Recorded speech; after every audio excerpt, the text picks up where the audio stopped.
우리 하나님의 말씀 함께 보겠습니다. 골로새서 1장 9절에서 12절까지의 말씀을 우리 함께 보도록 하겠습니다. 골로새서 1장 9절에서 12절까지의 말씀.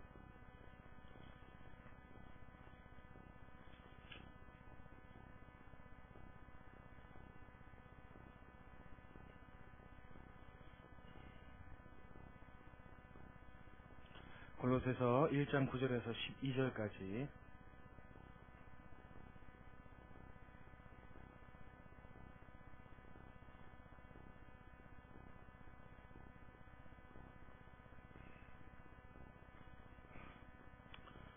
제 성경으로는 신약성경 324면에 있습니다. 골로새서 1장 9절부터 12절까지의 말씀, 우리 한 절씩 같이 교독합니다. 제가 먼저 읽겠습니다. 이로써 우리도 듣던 날부터 너희를 위하여 기도하기를 그치지 아니하고 구하노니 너희로 하여금 모든 신령한 지혜와 총명의 하나님의 뜻을 아는 것으로 채우게 하시고,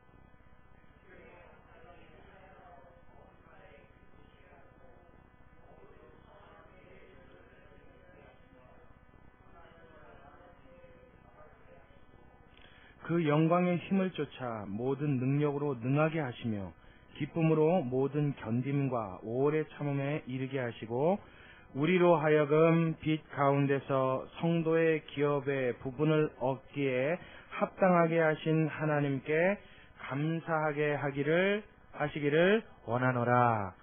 아멘. 할렐루야. 오늘 이 골로새서는 여러분과 제가 많이 함께 나누지 못했던 부분 중에 한 부분인 것 같아요. 골로새서도 바울 서신 중에 하나로 옥중서신에 해당되어지는 서신입니다. 이 골로새서는 바울이 로마 감옥에 갇혔을 때 골로새 교회를 향해서 쓴 편지의 내용입니다. 이 본문에 대한, 이 책에 대한 배경의 설명을 여러분들에게 먼저 드리기 전에 몇 해 전에 이름만 들으면 누구든지 다 알 법한 유명인이라고만 소개를 받은 서울대 모 교수님의 이야기를 들은 적이 있습니다. 저도 누군지는 몰라요. 그냥 이름만 들으면 누구든지 알 법한 유명한 서울대 교수님이라고 하더라고요. 근데 그분이 어느 교회에 가서 잠깐 세미나를 부탁을 받아서 세미나를 했는데, 이분이 신앙이 좋아서 무슨 간증거리가 있어서 세미나를 했던 게 아니라 그분의 학식 때문에, 그분이 또 강의하는 내용들 때문에 교회에 초청을 받아서 세미나를 한 적이 있다고 합니다. 근데 그분은 세미나 초반에 자기가 기독교인이 아님을 미리 밝혔다고 합니다. 나는 예수를 믿지 않습니다.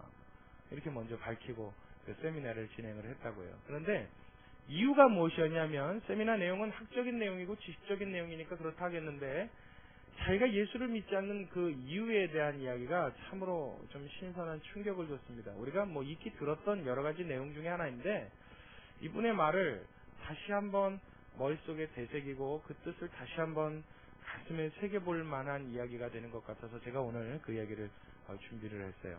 이분이 뭐라고 이야기했냐면, 내가 예수 믿지 않는 이유는, 비록 지금 내가 미션 스쿨에서 강의도 하고 여러 가지 학식을 가르치기도 하고, 또 그곳에서 나름대로 특별히 성경에서 그리스도인들의 삶이라고 하면 아주 대표적으로 대변될 수 있는 성경의 예수님의 가르침 산상수훈에 대해서 자기가 연구도 해보았는데, 중요한 건 아직까지 그 산상수훈에 가르치시는 가르침의 내용대로 살고 있는 그리스도인들을 만나보질 못했습니다. 그래서 저는 아직까지 예수님을 믿어지질 않습니다. 예수님을 믿을 수가 없습니다. 라고 이유를 댔다고 그래요. 산상수훈 여러분 우리와 함께 나눠서 여러분들도 내용을 다 알고 계시죠? 심령이 가난한 자가 받는 복, 그죠? 애통하는 자가 얻는 복, 온유한 자가 받는 복, 의에 줄이고 못 마는 자가 받는 복, 긍휼히 여기는 자가 받는 복, 마음이 청결한 자가 받는 복, 화평케 하는 자가 받는 복, 그 다음에 마지막 뭐예요? 의를 위하여 핍박을 받는 자가 받는 복. 이 8가지 복에 대한 이야기입니다. 그래서 우리는 팔복, 그러면 복이 중심이죠. 근데 정말로 복은 뭐예요? 이러한 자는 복이 있나니 무엇을 얻을 것이며 하는 뒤의 내용이 아니라 실제로 참된 복은요, 그 앞에 8가지의 요소입니다. 심령이 가난한 것, 애통하는 것, 온유한 것, 의에 줄이고 목마른 것, 긍휼히 여기는 것, 마음이 청결한 것, 화평케 하는 것, 의를 위하여 핍박받는 이 8가지야말로 예수님의 모습을 그대로 닮아가는 것이요, 예수님의 마음을 대변한 것이요, 그분의 마음을 본받는 자가 살아가는 삶의 방식으로서 그리스도인들이 8가지의 복을 삶으로 실천해 나가는 삶의 모습을 보인다면 이미 그 삶이야말로 하나님 앞에 넘치는 복을 받은 삶인 줄로 우리 모두가 믿습니다. 여러분 다 믿으십니까? 이렇게 살아갈 수만 있다면 이건 참된 복이라고 우리는 생각해요. 그래서 복을 좋아하는 우리들은 이 삶을 추구하는 것이 마땅합니다. 우리는 이론적으로 이렇게 다 이해하고 알고 있어요.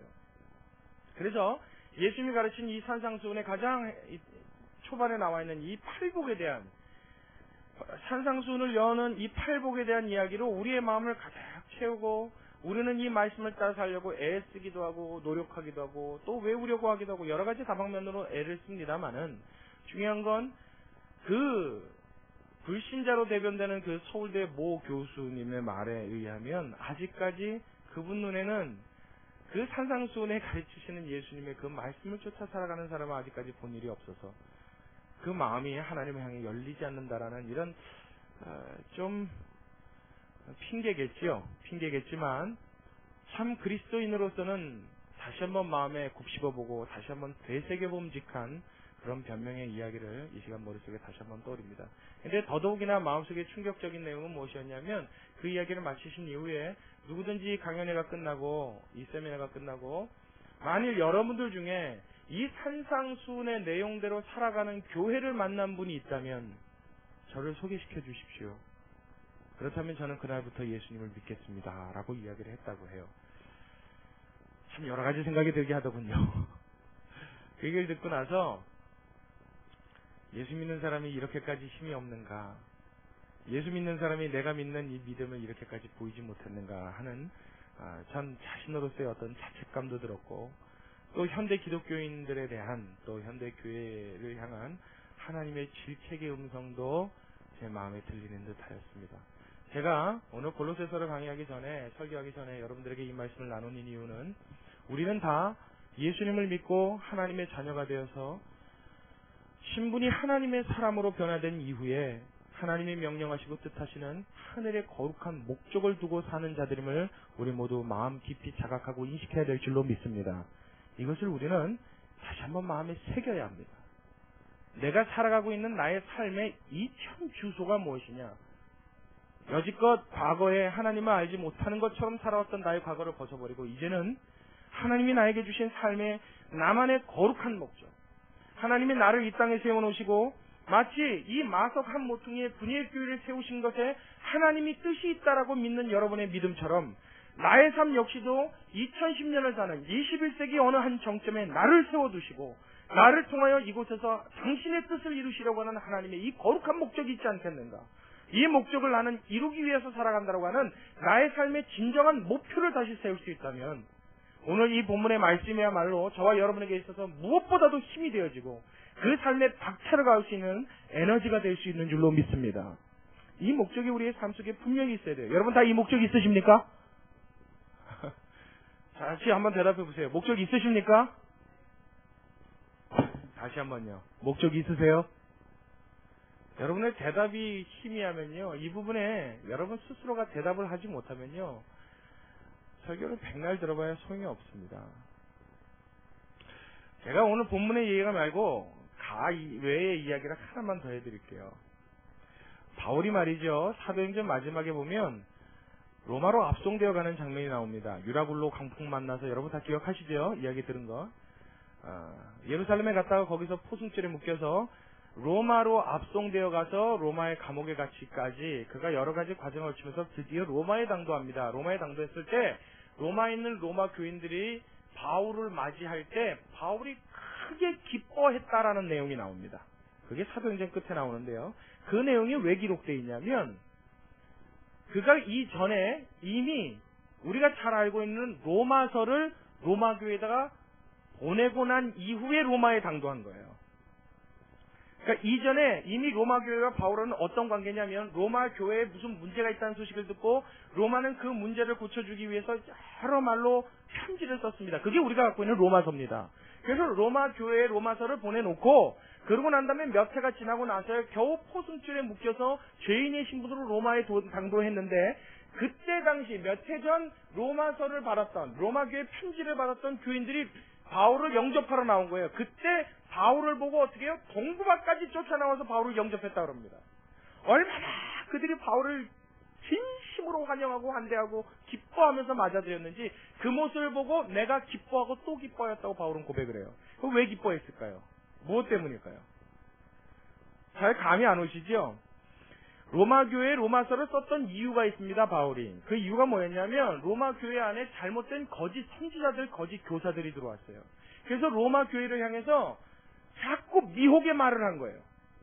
믿음을 떠나서도 하나님 앞에서 구원이 있는 양, 혹은 믿음만 가지고서는 구원받지 못하고 할례를 받거나 행위를 해야만 구원받는다라는 이런 복음 아닌 잘못된 진리를 전해서 교회를 자꾸 잘못된 진리로 물들여가고 있었던 상황이에요. 그 소식을 듣고 바울이 로마서를 쓴 겁니다. 그래서 로마서의 주제가 뭡니까? 오직 의인은 믿음으로 말미암아 살리라. 할렐루야. 구원은 무엇으로 받는다고요? 믿음! 예수님을 믿는 이 믿음으로 구원받는다. 그래서 이걸 강력하게 주장했단 말이에요. 그러고 난 다음에 몇 해가 지나고 나서, 몇 년이 지나고 나서 로마 교인을 드디어 로마에서 만났어요. 그때 바울의 마음이 어땠겠어요? 과연 그 로마 교인들이 그 편지를 받고 내 말을 받아들였겠는가? 그 말을 듣고 변화됐겠는가? 혹 내가 편지를 보냈음에도 불구하고 거짓 선지자들의 영향을 계속 더 받아서 로마 교회가 잘못되지는 않았을까? 내가 갔을 때 오히려 나에게 돌팔매질하지 않을까? 하나님의 복음의 진리 안으로 그들이 들어왔겠는가? 이런 수만 가지의 마음속에 근심과 고민과 걱정거리가 있었을 거예요. 근데 막상 로마에 도착해보니 로마 교인들이 어떻게 해요? 모두가 바울을 환영하고 그 복음의 말씀, 로마서의 그 말씀을 통하여 교회가 완전히 하나님 앞에 온전히 바로 서 있는 모습을 바울은 발견하게 된 겁니다. 할렐루야! 그래서 바울은 기뻐하고 또 기뻐했다고요. 얼마나 기뻐했나 몰라요. 바울이 펄쩍펄쩍 뛰었어요. 비록 몸은 포승줄에 묶여서 죄인의 신분으로 끌려가고 있는 처지지만, 옥살이를 하게 생긴 상황이지만, 이 바울의 마음속엔요, 하나님의 복음이 그 교회에 흥황되었다는 이 말만으로, 자신의 사명이 완수되었다는 이 사실만으로 너무나 큰 기쁨이었습니다. 오늘 이 저녁 예배에도 저의 마음속에 그러한 기쁨이 있기를 주의 이름으로 간절히 소원합니다. 여러분들 안에 이 복음의 메시지가 전달되지 않으면요, 오늘 한 시간의 예배는 헛들이는 거예요. 예배 한 시간 헛들였다고 큰일 날 거 있겠습니까?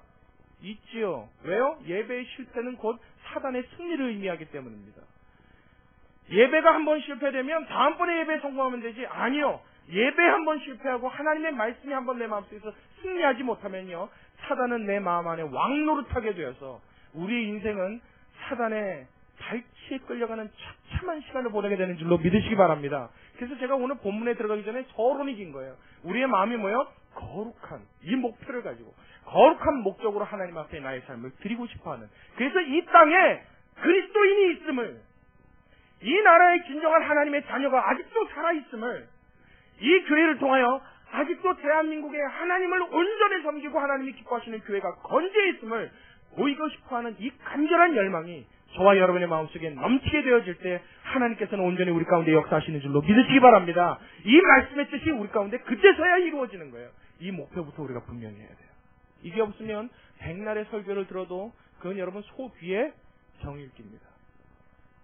자, 이 마음을 가지시고 우리 오늘 본문을 한번 들어가 볼게요. 자, 본문 말씀 봅니다. 9절의 말씀 같이 보겠습니다. 9절이요. 함께 읽습니다. 시작. 이로써 우리도 듣던 날부터 너희를 위하여 기도하기를 그치지 아니하고 구하노니 너희로 하여금 모든 신령한 지혜와 총명에 하나님의 뜻을 아는 것으로 채우게 하시고. 자, 이제 보십시오. 자, 9절 말씀에 뭐라고 그랬어요? 하나님의 뜻을 아는 것으로 너희의 하나님께서 가장 채워주시길 원한다. 내가 이렇게 기도하기를 어떻게 해요? 쉬지 않았다 이야기합니다. 근데 그 쉬지 않았을 때가 언제부터 시작됐냐면, 자, 뭐요? 이로써 우리도 듣던 날부터 그렇게 돼 있죠. 그 듣던 날부터가 뭐냐면 앞절에 조금 올라가서 7절부터 보면 설명이 좀 나옵니다. 이와 같이 우리와 함께 종된 사랑하는 에바브라에게 너희가 배웠나니 그는 너희를 위하여 그리스도의 신실한 일꾼이요 성령 안에서 너희 사랑을 우리에게 고한 자니라. 이로써 우리도 듣던 날부터 이렇게 시작돼요. 이게 이로써 우리가 듣던 날이 무슨 말이냐면 8절에 에바브라에게 성령 안에서 너희의 사랑을 우리에게 에바브라가 들려준 그날부터 내가 너희를 위해서 기도하기 시작했다 이 소리예요. 이 말이 무슨 말이냐면 골로새 교회는 골로새란 지역에 세워진 교회인데요. 그러니까 쉽게 말하면 골로새 교회는 이 지역으로 말하면 마석교회하고 같은 거예요. 그 지역의 이름을 따서 골로새 교회가 된 겁니다. 골로새라고 하는 지역에 세워진 교회인데 바울이 세운 교회가 아닙니다. 누가 세운 교회냐면 에바브라라고 하는 7절에 나타나는 이분이 세운 거예요. 에바브라라고 하는 사람이 골로새 교회를 세웠는데 이 에바브라는 바울에게 배운 바울의 제자입니다. 그래서 바울에게 잘 배우고 잘 훈련받아서 자기의 고향인 골로새로 돌아가서 교회를 세웠는데 그 교회가 바로 골로새 교회예요. 그래서 이런 일이 있고 난 이후에 몇 해가 지나서 바울은 지금 이 상황에는 로마 감옥에 갇혀 있고 로마 감옥에 갇혀 있는 이 바울을 골로새 담임 목자인 에바브라가 면회를 온 겁니다. 그 면회를 와서 바울 사도님 몇 해 전에 저를 잘 가르쳐주시고 훈련시켜주신 덕분에 제가 골로새 지역에 돌아가서 교회를 세웠는데 그 교회에 모인 성도들이 지금 이렇게 성장했습니다 하는 보고를 한 거예요. 그 얘기를 듣고 난 다음에 바울의 마음속에 얼마나 기쁨이 있었는지 그 골로새 교회를 위해서 내가 이제부터는 쉬지 않고 멈추지 않고 기도해야 할 만한 몇 가지의 기도 제목이 생겼다. 그래서 내가 이제부터는 쉬지 않고 기도하겠다라고 하는 기도의 내용이 우리가 읽은 9절부터 12절의 본문의 내용입니다. 이 골로새 교회 소식을 듣고 난 다음에 바울의 마음속에 간절히 그들을 위해서 꼭 기도해야 될 만한 절대 쉬지 않고 내가 하나님 앞에 간절히 매달려 기도해야 될 만한 기도 제목이 몇 가지가 있었어요. 그 중에 첫 번째가 뭐라고요? 하나님께서 너희에게 총명이요? 총명이 아니고 신령한 지혜와 총명의 하나님의 무엇을 아는 것으로 그렇죠? 하나님의 뜻을 아는 것으로 너희에게 치료하기 원한다. 이게 첫 번째 기도 제목이었어요. 자, 제가 이 본문에 대해서 왜 시작부터 제 목소리가 좀 이렇게 톤이 올라가냐면 여러분 이 골로새 교회를 우리가 좀 잘 이해해야 되는데요. 골로새 지역에 세웠던 이 교회는 말이죠. 지금 우리가 생각하는 그냥 힘없고 작은 몇몇의 소규모의 개척교회 정도의 수준의 교회가 아닙니다. 이 골로새 교회는요. 극심한 고통과 핍박에 시달리는 사람들의 공동체였어요. 그때 당시에 예수를 믿으면 자칫 잘못하다가 정말 좀 아닌 말로 속된 표현으로 재수 없으면 붙잡혀가서 자칫 잘못하면 죽음의 위기를 맞을 수도 있는 이런 상황에 굉장히 어려운 신앙생활을 하는 사람들의 모임이었어요. 그러니 그때 당시 예수를 믿으면요 사회적으로는 말할 것도 없고 가족 안에서도 완전히 왕따가 돼서 사람 취급을 못 받는 그런 상황이 그리스도인의 공동체입니다. 그러면 여러분 교회에 모일 때마다 그 모임이 어떻겠어요? 그 모이는 형편이 어떻겠어요? 모이는 모습이 어떻겠습니까? 얼마나 힘들었겠어요. 한 번의 예배가 정말 천신만고 끝에 모여서 드리는 예배일 거예요. 그 예배 나오기 위해서 눈치를 봐야 할 일, 핍박받아야 할 일, 사람들의 눈을 피해야 할 일, 얼마나 많은 고난과 환난과 이런 역경들을 통과해서 모이는 그 예배들 말이에요. 근데 이 예배 안에 그들의 마음속에 있는 열심과 하나님에 대한 사랑이 있었기에 그들은 모여서 한 번의 예배도 감격과 기쁨에 넘치는 그런 예배를 주님 앞에 드린 줄로 믿으시기 바랍니다. 이런 교회예요. 그 성도들을 한번 머릿속에 떠올려 보십시오. 얼마나 예수를 믿는 이 믿음이 그들의 마음속에 절박했겠습니까? 자, 그렇다면 이렇게 절박한 사람들이 모여서 모인 공동체를 이루고 있는 교회란 것을 바울이 안다면 그 교회를 위해서 기도할 때 첫 번째로 기도해야 될 기도 제목이 여러분들은 뭐라고 생각하십니까? 우리 같으면 그렇게 어려운 형편의 신앙생활을 하는 사람이다 그러면 그들을 위해서 기도해 주십시오 할 때 여러분 뭘 먼저 기도하겠어요? 저 같아도 제일 먼저 기도할 제목은 하나님 그들에게 좀 신앙에 자유가 있게 하여 주옵소서.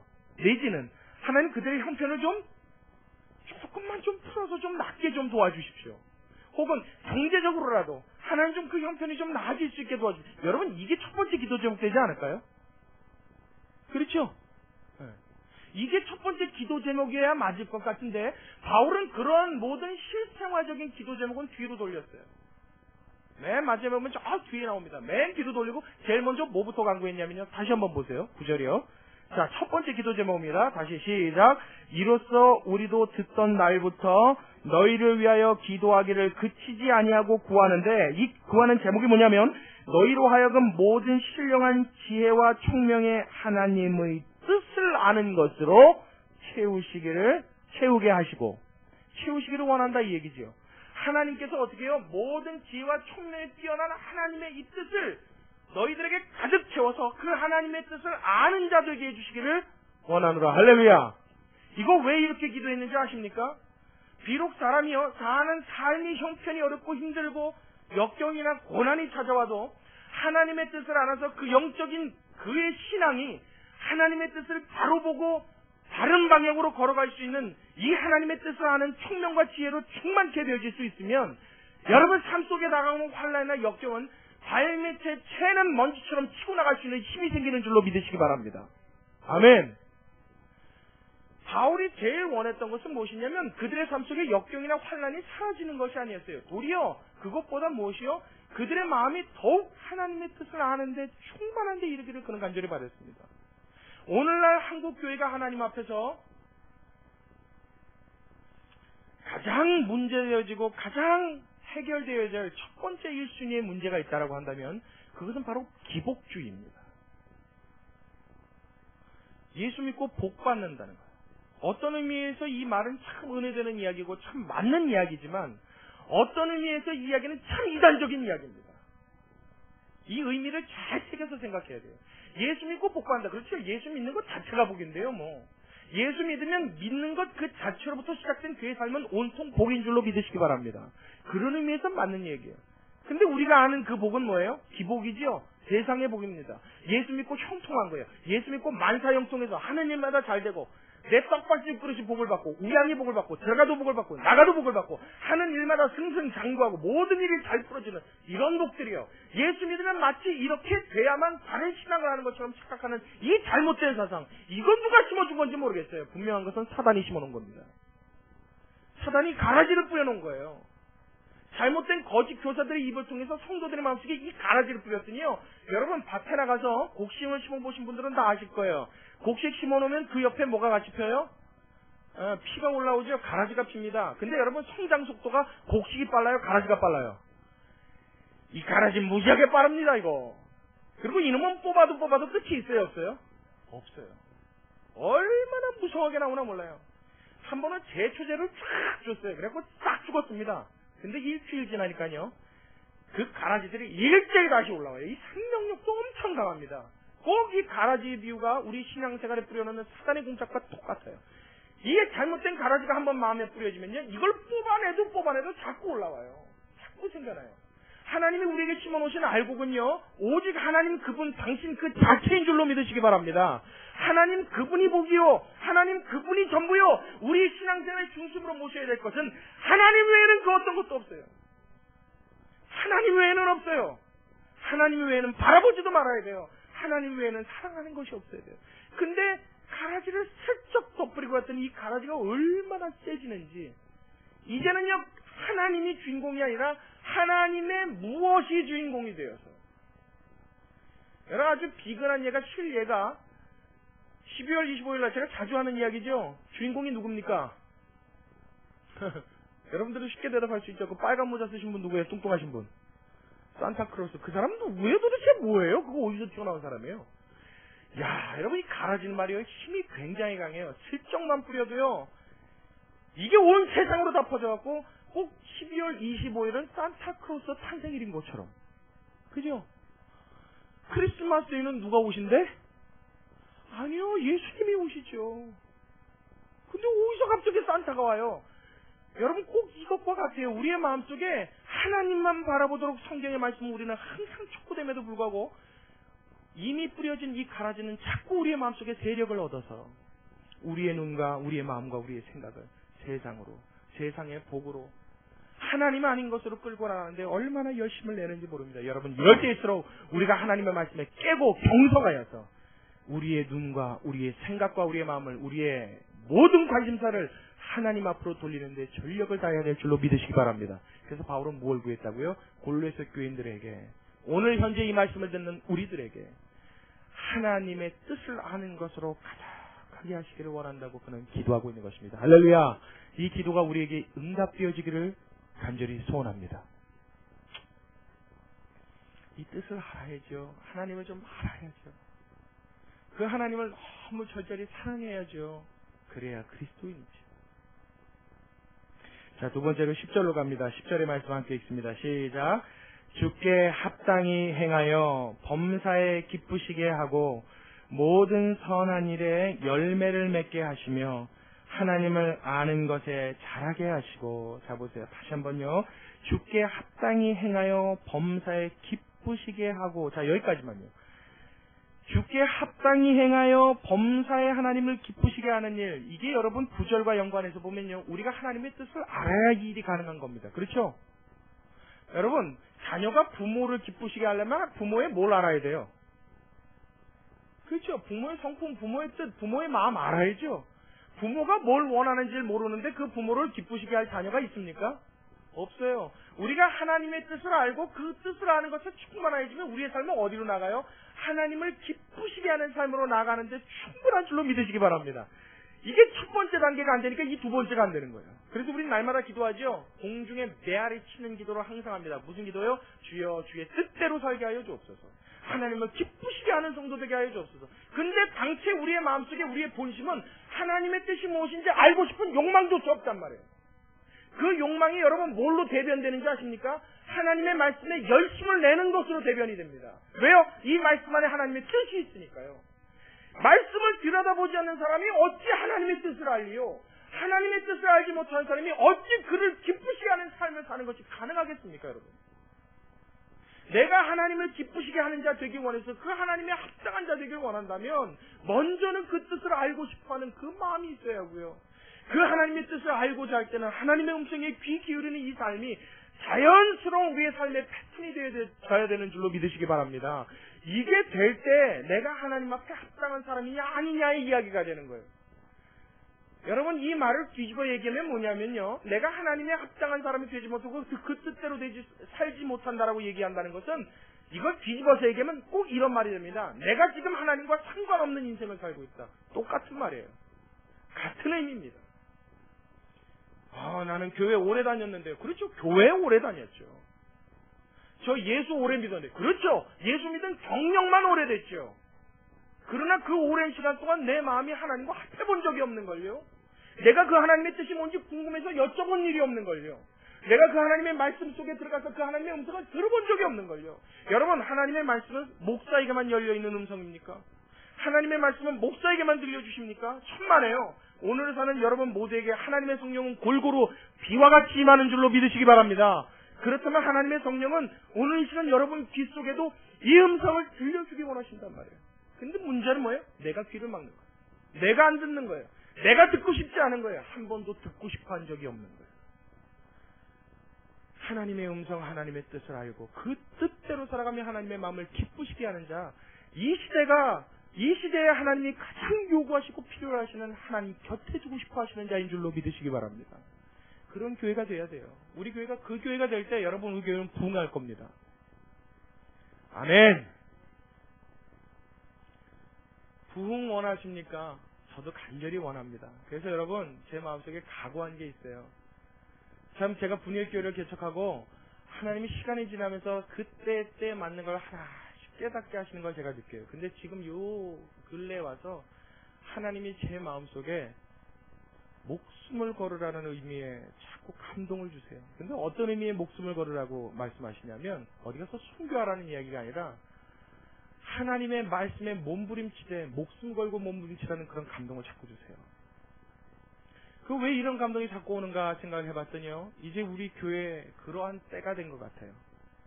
저부터 먼저 하나님의 말씀에 제 생명을 걸고 매달리는 일을 여러분들 앞에 보이겠습니다. 이건 여러분들이 기뻐하면서 아멘 해야 될 이야기인데, 우리 교인들은 가만 보니까 어느 타이밍에 어떻게 아멘을 해야 되는지 모르시는 것 같아요. 제가 가르쳐 드릴게요. 여러분, 목회자가 생명을 걸고 하나님의 말씀에 전무하겠답니다. 아멘.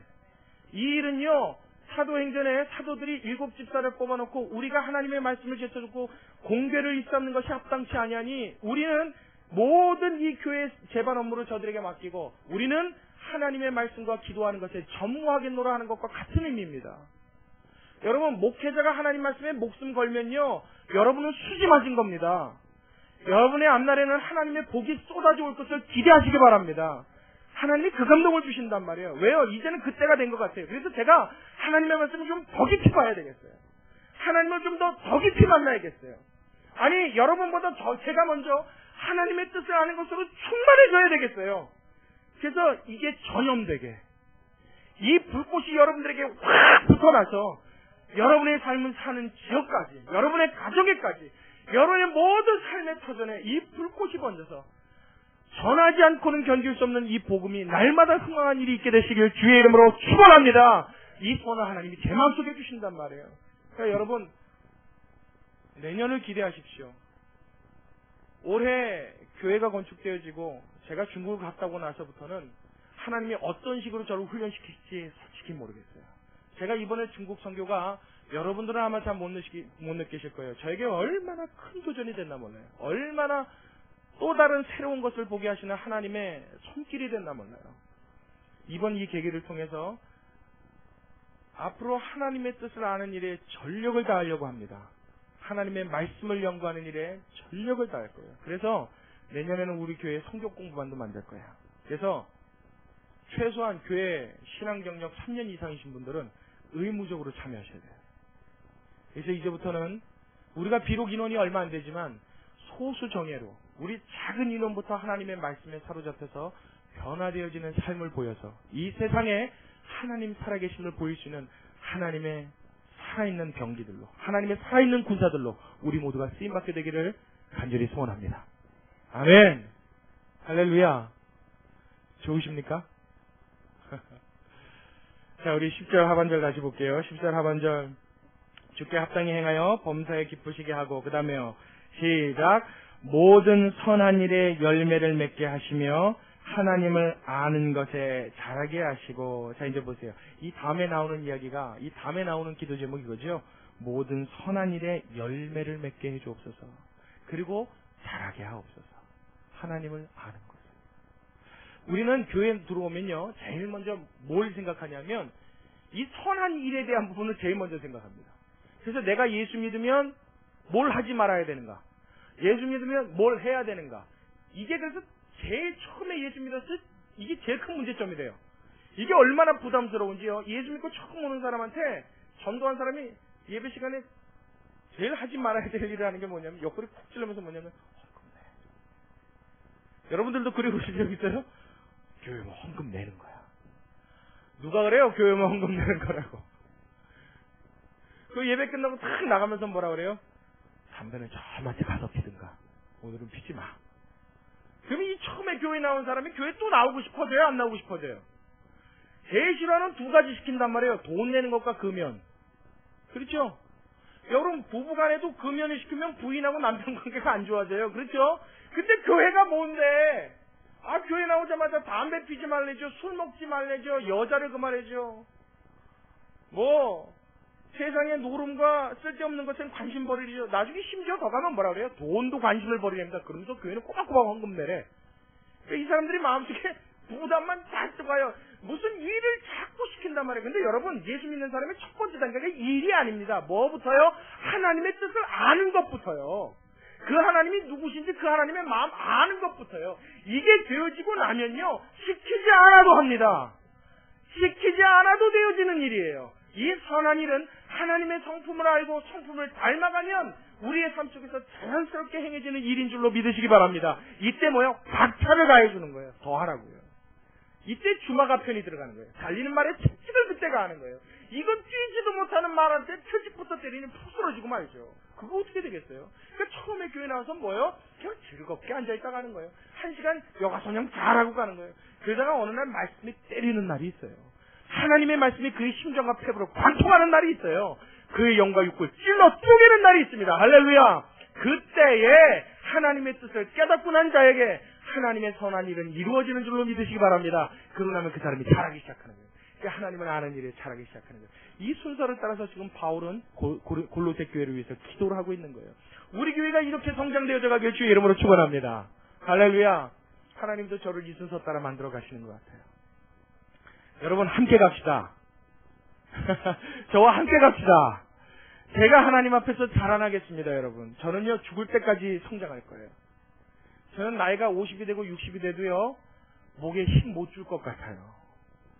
목회 경력 30년 40년 됐다고 못할 것 같아요. 하나님 앞에서 아무리 제 자신을 돌이켜봐도 시간이 지나면 지날수록 하나님 말씀은 알면 알수록 제 자신이 작아 보이는 건 하나님 앞에 성장해야 될 저라는 것을 하나님이 깨닫게 하시는 은혜인 줄로 믿습니다. 그러니 여러분 죽는 날까지 우리 같이 성장해 나가자고요. 하나님 앞에서 하나님을 아는 지식에 성장해 나가자고요. 참 멋있을 것 같아요. 그래서 우리 교회는요 한 10년 뒤에는 몇 명의 성도가 있든지 경력 순으로 이 신앙의 성숙한 모습들이 쫙 보이는 교회가 됐으면 참 좋겠어요. 제일 겸손하고 가장 예수님 많이 닮은 사람은 목사. 할렐루야. 그 다음에 장로, 그 다음에 우리 권사님들, 그 다음에 집사님들, 그 다음에 평신도, 그 다음에 이제 초신자들은 막 뒤에서 까불든지 뭐하든지 맘대로 하라고 냅두고요. 그 사람들이 어느 날 먼저 믿은 선배들을 보고 그 신앙이 존경스럽고 부러워서 점점 닮아갈 수 있는 이 예수님의 향기가 번져나가는 교회 될 수 있기를 간절히 소원합니다. 멋있는 교회. 자, 우리 11절 봅니다. 11절 말씀. 11절 말씀 여러분 눈을 동그랗게 뜨고 크게 봐야 돼요. 다시 한번 11절 말씀이요. 집중하셔서 함께 읽습니다. 시작. 그 영광의 힘을 쫓아 모든 능력으로 능하게 하시며 기쁨으로 모든 견딤과 오래 참음에 이르게 하시고. 자 보세요. 여러분 읽으면서 이상한 느낌 받았어요? 11절이 좀 이상하다는 생각 안 드십니까? 자, 우리 졸고 있는 이세준 성도님. 눈을 크게 뜨고 11절 한번 크게 다시 읽어봐요. 시작!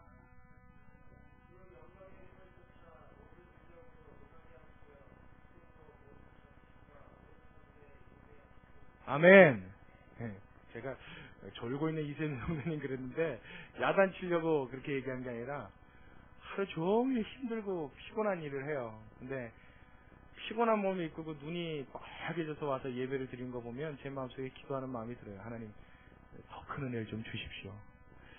우리 저 형제뿐만 아니라 이 교회 안에 지금 여러분 마음속에 힘들고 어려운 일들을 저마다 갖고 계신 분들이 다 있을 거예요. 그 나름의 이유에 따라 하나님이 더 큰 은혜로 채워주시기를 주의 이름으로 축원합니다. 할렐루야. 자 11절 다시요. 그 영광의 힘을 쫓아 모든 능력으로 무엇하게 하라고요? 능하게 하시며.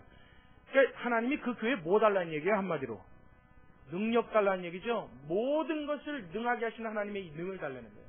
그러니까 어려운 일도 견딜 수 있고 부한 일도 감당할 수 있고 유혹에도 흔들리지 않고 이 세상의 어떤 일도 다스릴 수 있는 힘을 달라는 거예요. 그럼 이 정도 되는 사람들이 되었다고 한다면 여러분 그 다음에 나올 이야기는 뭐예요? 그거 보지 마시고요. 만약에 이 정도의 축복을 받았다 그러면 이 사람에게는 앞으로 태평성대가 벌어지는 게 맞습니까? 아니면 지지리공상이 맞습니까? 그렇죠. 교회마다 봐요. 하나님이 저에게 복을 주셨어요. 이렇게 간증하는 사람들이요. 하나님이 복을 주셔서 저희 남편이 깜깜하겠습니다. 할렐루야. 이런 사람 있어요? 하나님이 복을 주셔서 그 다음은 뭐예요? 뭐 차를 샀든가 집을 샀든가 뭐 이거잖아요. 그죠? 이게 항상 우리의 생각이 연결고리입니다. 모든 능력에 하나님이 저를 능하게 하셔서 그 다음에 보니까 뭐라 그래요? 기쁨으로 모든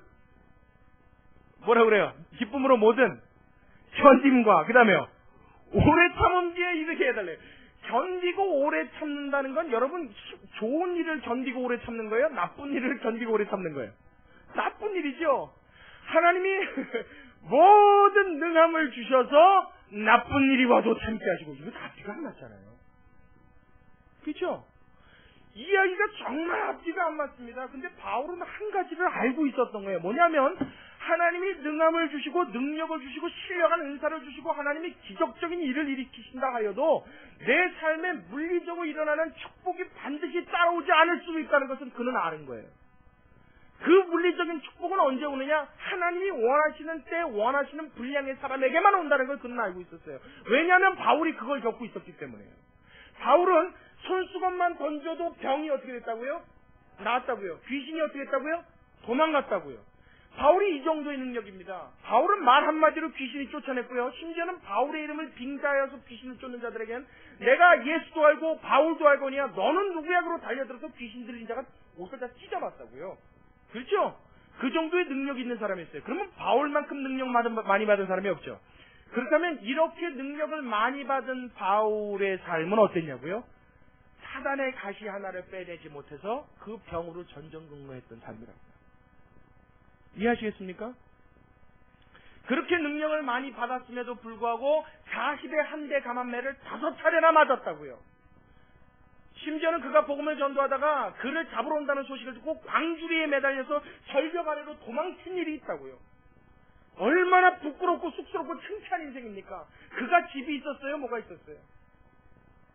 가진 소유가 있었습니까? 뭐가 있었습니까? 아무것도 없었어요. 주면 먹고 안 주면 굶는 인생이었어요. 얼마나 힘들고 거친 인생을 살았나 몰라요. 그래서 하나님이 성도들에게 능력을 주셨다 하여서 그 능력이 곧 삶의 윤택함이 되지 않는다는 것을 바울은 잘 알고 있었어요. 특별히 윤택함을 주신다면 그것은 하나님이 주시는 특별한 더 큰 은혜일 뿐, 하나의 은혜의 방편일 뿐, 여러분의 삶의 모양이 어떻든 하나님의 복이 오지 않은 것이 아님을 기억하시기 바랍니다. 더 쉽게 말할게요. 여러분의 삶의 모양이 어떠하든 이미 하나님의 복은 여러분에게 와 있고 하나님의 능력은 이미 임하여 있는 줄로 믿으시기 바랍니다. 이거는 여태까지 우리의 고정관념을 깨놓는 이야기예요. 에이, 나 같으지 무슨. 내가 하나님이 복 주셨으면 이렇게 지지공생으로 살까? 이렇게 내가 이렇게 일마다 꼬일까? 내 자녀들이 그런 일이 있을까? 이렇게 힘들고 이렇게 한숨 쉬는데 무슨 내가 하나님한테 능력을 받았나? 천만에요. 이미 하나님의 능력은 왔습니다. 하나님은 여러분에게 능력 주시길 기뻐하는 줄로 믿으시기 바랍니다. 하나님의 축복은 이미 받았습니다. 그럼에도 여러분의 삶이 그런 것은 이 삶이 여러분 속에 꼭 필요한 하나님 편에서의 어떤 이유가 있기 때문이에요. 이 삶의 시간을 지나가야만 하나님의 사람으로 온전케 되기에 하나님은 허락하셨다는 것을 여러분 꼭 믿으시기 바랍니다. 안 받아들여지실 거예요. 하나님 앞에서 내 욕심을 관철시키고 싶은 나의 이 고집 때문에 이 말씀이 안 받아들여질 거예요. 하나님 복 주시겠으면 정말 좀 제발 내가 원하는 대로 주십시오라고 우리는 외칠 거예요. 그건 여러분 빨리 깨달아서 여러분 생각을 돌이키십시오. 아이가 무서운 흉기를 빨리 달라고 부모에게 조르는 것과 같습니다. 그거 손에 쥐어주면 흉기 된다니까요.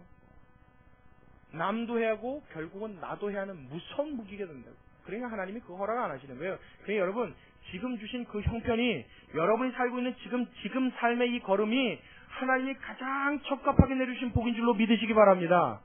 아멘! 그럼요. 이거 믿을 때 하나님의 훈련이 끝나요. 이거 받아들일 때 하나님이 그 능하신 능력으로 정말 힘있게 뻗어나갈 수 있는 추진력을 가하신단 말이에요. 그 단계가 안 되니까 계속 훈련소에 있는 거예요. 훈련소. 군대에서 여러분 6주 훈련을 합니다. 6주 훈련을 마치면 이제 드디어 계급장 하나를 달아줘요. 송충이 하나 여기다 탁 달아주면요. 그걸 밤에 손으로 막 이러고 꼬맵니다. 야, 나도 이제 이거 있다. 예전에 훈련병! 제가 319번 훈련병이었었어요. 저는, 군대죠. 그럼 군대죠.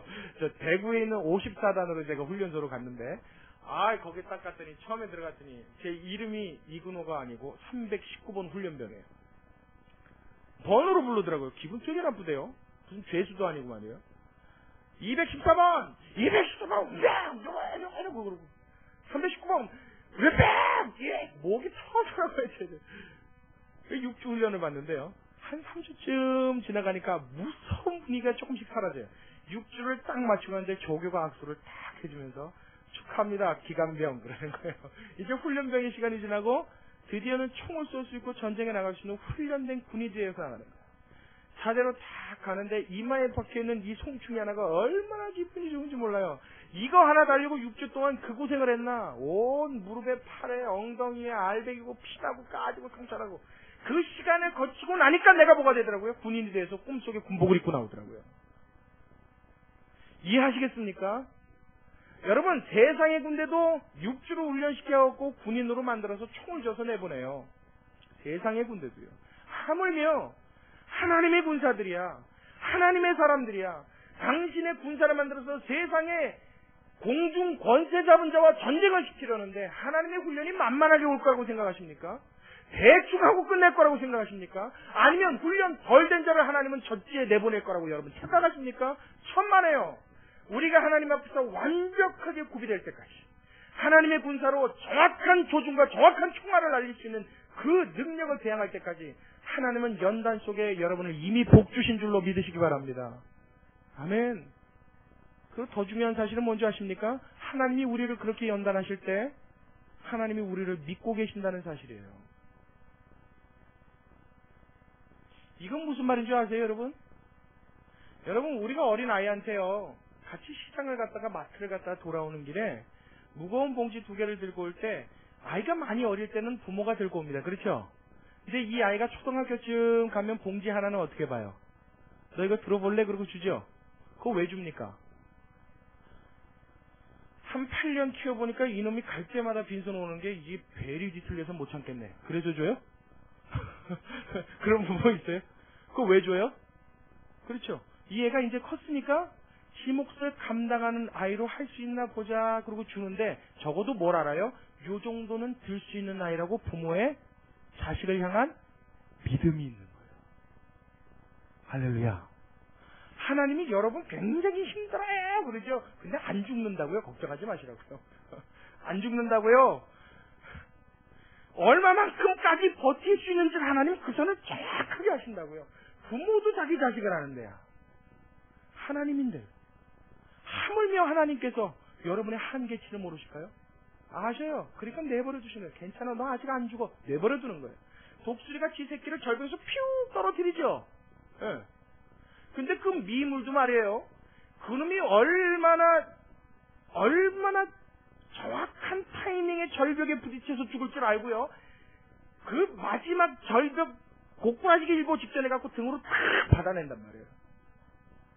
이게 부모가 자식을 향한 정확하게 알고 있고 아는 것에 대한 신뢰의 방법입니다. 그러니까 그때까지 마냥 떨어지게 냅두는 거예요. 뭐요? 나에게 힘 생길 때까지요. 힘 생길 때까지요. 내성이 길러질 때까지요. 강해질 때까지요. 이 역경에도 이제는요 웬만한 역경은 붙여서 끄떡 안 하는 큰 산이 될 때까지. 할렐루야! 하나님이 저와 여러분을 이렇게 두셔서 하나님이 주신 모든 능하신 능력으로 하나님의 그 크신 힘으로 모든 참음과 오래 견디는 것을 가능케 하시는 하나님의 군사로 만들어내신 줄 믿으시기 바랍니다. 이걸 어떻게 해달라고요? 하나님 허락하여 주옵소서. 그러니까 여러분, 혹시 여러분 중에 좀 힘든 시간을 보내고 계신 분 계십니까? 이 복된 시간이 나에게 시작됐다고 빨리 인정하십시오. 빨리 인정하십시오. 그거 인정하는 것이 빠를수록 하나님의 훈련은 짧아집니다. 그래서 진정 그 역경 속에서 두 손을 하나님 앞에 들 수 있을 때 80년을 허송세월하고 이제 양치기 목동으로 나이 80 늙을 때는 늙어진 모세가 하나님 앞에서 자기의 신을 벗을 수 있을 그때에 하나님은 애굽으로 보내십니다.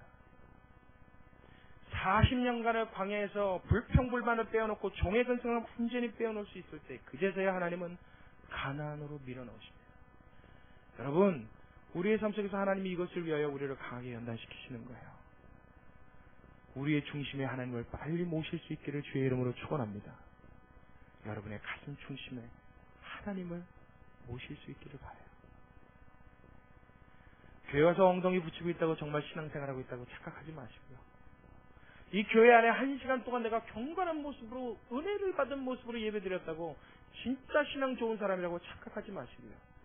내 이 중심 속에 내 마음이 가장 깊은 가장 가운데 이 중심 속에 하나님을 모신 사람이 되기를 여러분 전심을 다하여 사모하고 사모할 수 있는 성도 여러분 되시길 주의 이름으로 축원합니다. 우리 마지막으로 12절 한 번 더 읽습니다. 12절 시작. 우리로 하여금 빛 가운데서 성도의 기업의 부분을 얻기에 합당하게 하신 아버지께 감사하게 하시기를 원하노라. 할렐루야. 자, 한 번 더요. 우리로 하여금 빛 가운데서 성도의 기업의 부분을 얻게 하신 하나님께 감사하기를 원하노라가 아니에요. 우리로 하여금 빛 가운데 성도의 기업의 부분을 얻기에 합당하게 요 사이에다 임이라는 단어를 넣어서 읽으면 의미가 정확해집니다. 보세요. 우리로 하여금 빛 가운데서 성도의 기업의 부분을 얻기에 합당하게 이미 하신 하나님께 감사하게 하시기를 원하노라. 자, 무슨 말이냐면 우리로 하여금 빛 가운데서 성도의 기업의 부분을 얻는다는 말은 뭐예요? 성도로서 얻을 기업들이 여러 가지가 있죠. 제일 먼저 영혼의 구원입니다. 그렇죠? 영혼의 구원이에요. 영혼의 행복, 영혼의 평안, 영혼의 기쁨, 영혼의 능력, 영혼으로 만족케 하시는 성령의 충만함 등등 수없이 많은 기업이 있습니다. 뿐만 아니라 성도로서 이 땅에서 얻을 수 있는 기업도 분명히 있습니다. 때를 따라서 어떤 성도는 예수를 잘 믿고 성령이 충만하고 능력을 받아 순교해야 될 자가 있는가 하면 어떤 자는 예수를 잘 믿고 예수님 믿은 그 능력으로 하나님이 주신 복으로 이 땅에서 잘 누리고 살아야 될 자도 하나님은 예배해 놓으셨어요. 이 모든 것들이 다 포함해서 뭐예요?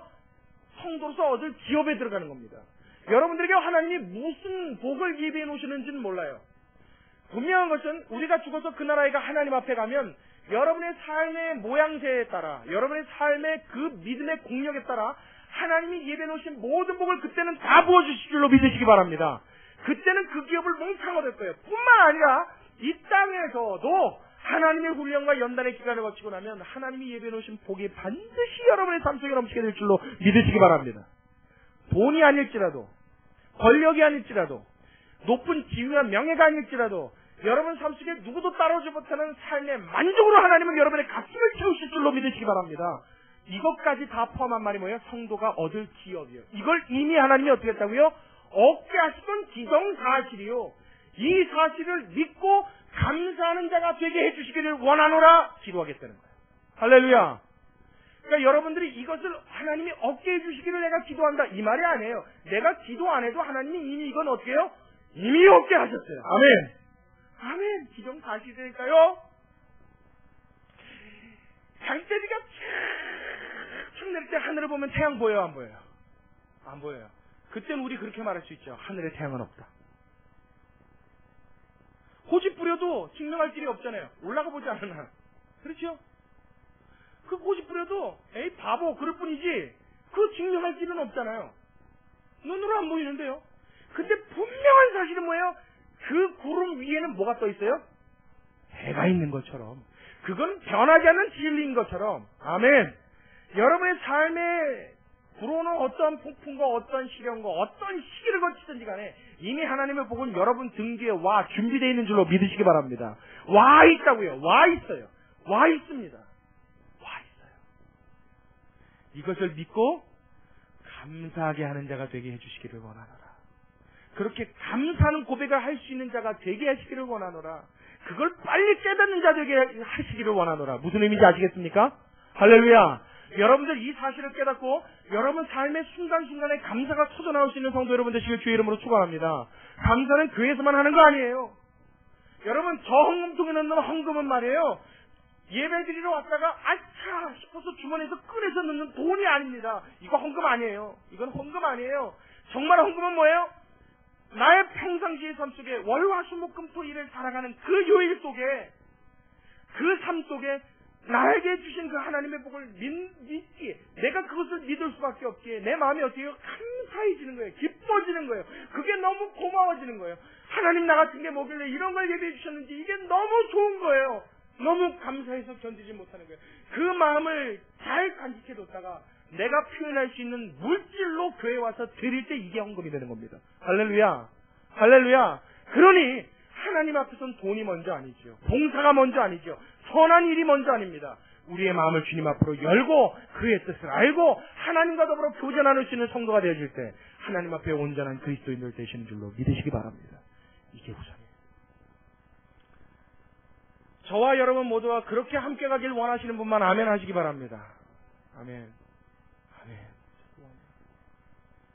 골로새 교회를 향해서 바울은 이 기도 제목이 너무나 간절했어요. 그래서 어떻게 해요? 내가 이제부터 이 기도 제목을 놓고 쉬지 않고 기도하겠다. 쉬지 않고 기도하겠다.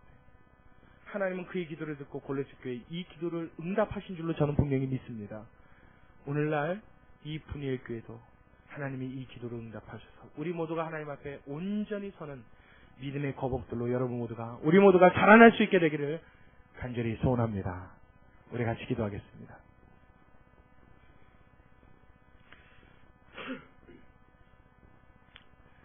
참으로 고맙고 감사하신 우리 아버지 하나님, 매주 듣는 주의 말씀이 우리의 마음판에와 새겨지는 주의 음성 되게 하여 주시길 원합니다.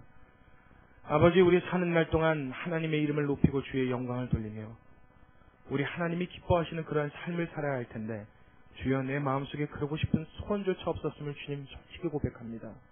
주여, 아직까지 온전한 그리스도인의 모습 갖지 못한 것 용서하여 주옵시고, 주의 말씀에 거듭나며 주의 말씀으로 양육되며 주의 말씀에 온전히 우리의 온 마음과 인격을 빼앗기는 하나님의 사람들로 거듭나게 하여 주시옵소서. 아버지, 예수님을 만났던 바울은 그의 마음속에 내 인생에 이제 예수 그리스도를 제외하고는 그 어떤 것도 배설물과 같다라고 치부하였습니다.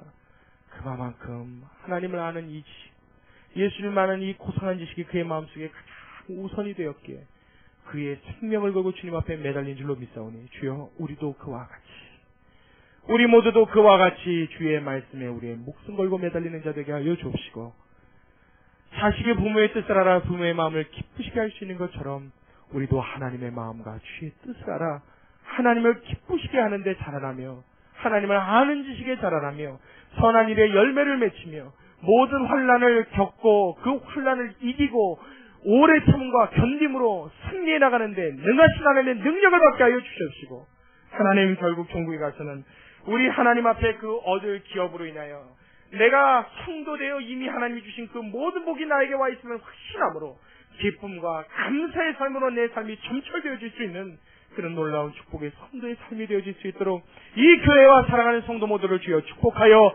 주시옵소서. 하나님, 새로운 삶 살게 하여 주옵시고, 하나님, 여지껏 예수님을 안다 말하였어도 하나님 말로 하는 것이 아니라 가슴으로 느낄 수 있는 우리 그리스도인들 되게 하여 주옵시고, 우리 주의 음성을 하나님 한 귀로 듣고 흘리는 하나님 그런 습관적인 성도가 아니라 주의 말씀을 가슴에 담아 내 귀로 듣고 가슴에 새기고 삶으로 실천할 수 있는 주님의 진정한 자녀들 다 될 수 있도록 주여 우리 모두를 축복하여 주시옵소서. 하나님의 말씀에 생명을 걸게 하여 주옵시고, 주님, 우리의 삶의 방식이요 우리의 삶의 온전한 방법이 여기에 있음을 주여 우리가 깨달았사오니, 주여, 주의 말씀이 아니고서는 그 어떤 일도 행하지 않는 주여 지혜로움도 우리에게 허락하여 주시옵소서. 우리 모두를 붙잡으시고 하루하루의 삶을 주의 손으로 강건케 해주시옵기를 간절히 소원하오며 살아계신 예수님의 이름으로 기도드리옵나이다. 아멘.